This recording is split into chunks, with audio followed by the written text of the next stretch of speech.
Spain will do an independent Scotland no favours if it tries to join the European Union. First Minister Nicola Sturgeon has been warned. Pressure is building in the wake of Thursday's Holyrood elections, with the SNP falling agonisingly short of an overall majority after winning 64 seats in Scottish Parliament. Mrs Sturgeon is nevertheless pushing for another referendum on the subject, 7 years after the last one, and is already committed to rejoining the EU if she succeeds and Scotland does vote to quit the UK. However, Ignacio Molina, a senior analyst at the Elcano Royal Institute in Madrid, suggested Spain was likely to have grave reservations, mainly stemming from Catalonia's abortive attempt to declare independence in 2017. Mr. Molina suggested the Spanish government was likely to see uncomfortable parallels with the situation in Scotland.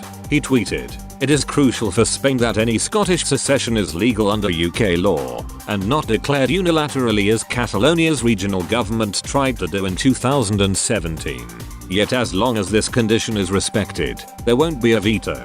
The calming of the political situation in Catalonia as well as the composition of the current left-wing Spanish government, partially supported by moderate pro-independence Catalans, helps to put emphasis on technical considerations without strong politicization of the issue. Nevertheless, Mr. Molina added, Madrid will likely demand certain assurances. What the Spanish diplomacy has always underlined is that Scotland would need to apply as any other candidate, with no shortcuts or privileges, such as for example an opt-out from the euro currency or the Schengen zone. Part of this no privileges approach is that Spain wouldn't accept the EU giving any assurance to Scotland ahead of an independence referendum that it has a guaranteed path to membership. As was recently asked in an open letter by more than 170 figures from across the EU 4 years ago, an unofficial referendum in Catalonia resulted in more than 90% voting to break away from Spain, but critics pointed out that the turnout was barely 43%.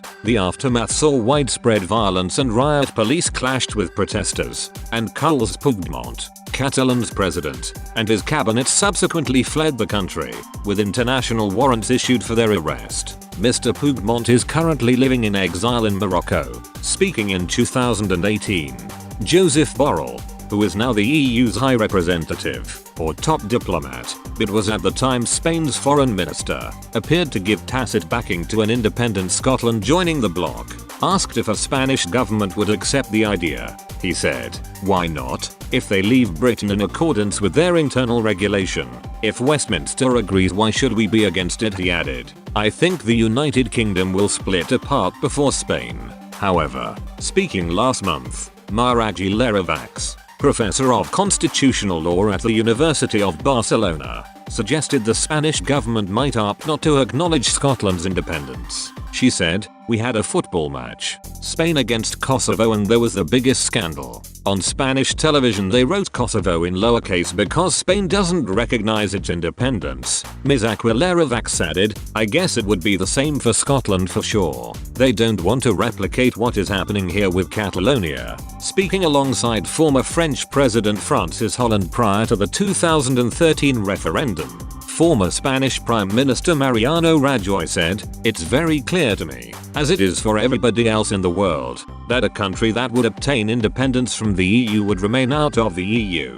And that is good for Scottish citizens to know and for all EU citizens to know."